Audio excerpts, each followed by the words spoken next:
इमरान, आपने कहा कि हम तो रो पड़ते हैं, हम दिल के पास, लेकिन ये फिल्म मेरे लिए और भी बहुत करीब इसलिए थी कि गरीब का दर्द उसमें दिखाया और उसको महसूस करना बहुत ज़रूरी था, उसका एहसास जगाना।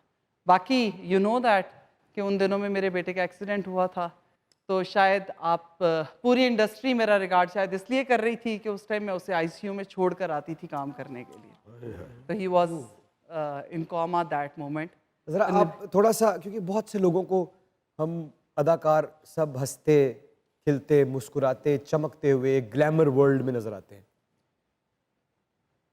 इससे बड़ा सानहा क्या हो सकता जो जवान औलाद से बड़ा किसी के साथ क्या हो सकता है? आप जरा बताइएगा कि पिछले एक बहुत बड़े अरसे से जो आपका गम भी है, हमारा गम भी है, आप किस गम से गुजर रही हैं? नहीं, मैं इस गम को तो बताऊंगी क्योंकि गम बहुत हैं हमारी ज़िंदगियों के अंदर, हमारे चेहरों से दिख रहे होते हैं। लेकिन एक बात साथ में ज़रूर सिखाऊंगी कि इससे हमने बाहर कैसे आना है। ऐसे साथी होने चाहिए और प्यार करने वाले होने चाहिए। उस टाइम पे मेरे बेटे का एक्सीडेंट हुआ, कार का एक्सीडेंट था और हेड इंजरी थी, और उसको ब्रेन ट्रॉमा उसमें चला गया। हम लोग सब, मेरा एक ही बेटा है, 2 बेटियां हैं माशाल्लाह से। तो पूरी ज़िंदगी एक लम्हे को रुक गई थी और डॉक्टर्स बिल्कुल नाउम्मीद थे। लेकिन ज़िंदगी ने इतना सिखा दिया कि आप कुछ नहीं कर सकते सिवाय उस ज़ात की तरफ देखने के। मैं बहुत ब्लेस्ड हूँ, पूरी इंडस्ट्री मेरे साथ खड़ी थी, मुझे आज भी याद है। मेरे नंबर्स मेरे पास नहीं थे and everybody was calling me and Nabeel said के hats off to you, please आप चली जाएं, आप चली जाएं, आप काम ना करें। मैं कहा फिल्म है भाई, मेरा शोल्डर चाहिए तो मैं हूँ वहाँ पर।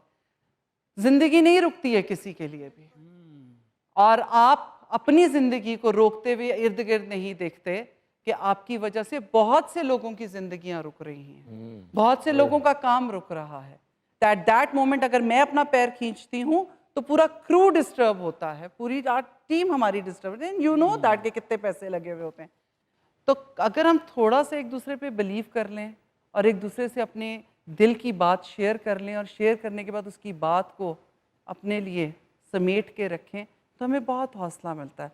और ये मेरे तमाम आर्ट, ये जो मेरी फिल्म इंडस्ट्री कह लें, मेरी ड्रामा इंडस्ट्री कह लें, मेरे मॉर्निंग शो के लोग जितने हैं, उन सब ने जब मेरे साथ खड़े होकर ये बात की तो मुझे बहुत ढारस हुई, बहुत ढारस हुई।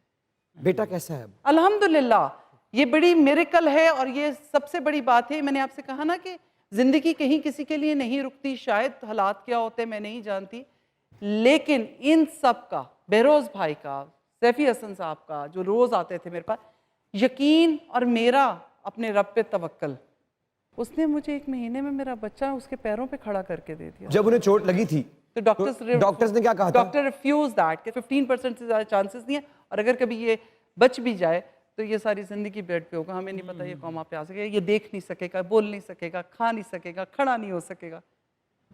और उसकी ज़ात है जिसने उसे उसके पैरों पे खड़ा किया और मेरे बेटे ने एक दिन भी व्हील चेयर नहीं इस्तेमाल की। माशाल्लाह, माशाल्लाह। अस्सलाम वालेकुम। तेरा रास्ता देख रहा हूँ, सुंदरी पे दिल सेक रहा हूँ, ओ शर्मिली मोरी बलमा, ओ सलमान, ओ सलमान, ओ सलमान। अस्सलाम बड़ा वालेकुम। अरसा लगा मुझे इस तरह सुनने में। सच में मैडम, पहली नजर में ही आप भाग गई। हाय हाय। बस इतना ही कहूंगा, आपको भाग लगे रहन। भाभी तो भाग। मैडम, मुझे लिखने का बड़ा शौक है, मैं लिखता ही रहता हूँ। लिखते लोग तब हैं जब उनका दिल टूटता है, हाय, और दिल तब टूटता है जब इंसान धोखा खाता है। धोखा खा। ਇਹ ਦੇਖੋ ਰੋਟੀ ਚੁੱਕ ਲੋ ਇਹਦਾ ਦਿਲ ਟੁੱਟ ਜਾਂਦਾ। धोखा खाया कभी जिंदगी में? इस धोखे भरी दुनिया में तुम कह रहे हो धोखा खाएगा? कैसी बातें करते हो। सबसे कठिन, मुश्किल, तकलीफ दे धोखा मोहब्बत का। जब आप बहुत ज्यादा अपने खुद से ज्यादा किसी दूसरे पे यकीन कर लें और वो आगे ऐसे खड़ा हो कि जैसे उसे इस बात का इल्म ही नहीं है और वो चल पड़ा है जिंदगी निभाने अपनी, तो आप पीछे खड़े होकर यही सोचते हैं कि